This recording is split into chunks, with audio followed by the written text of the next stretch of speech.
firm adhesion process with areas of wall necrosis, fibrin and perivesicular fluid were observed. After the emptying had been completed, the forceps in P2 grasped the gallbladder fundus and pulled it cranially. The exposure of the callow triangle was completed by identifying the cystic artery, which was clipped.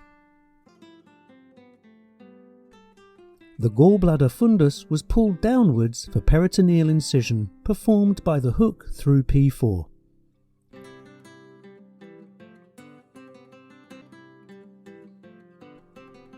As retrograde dissection progressed, the peritoneum was sectioned on each side of the gallbladder, which was progressively mobilized.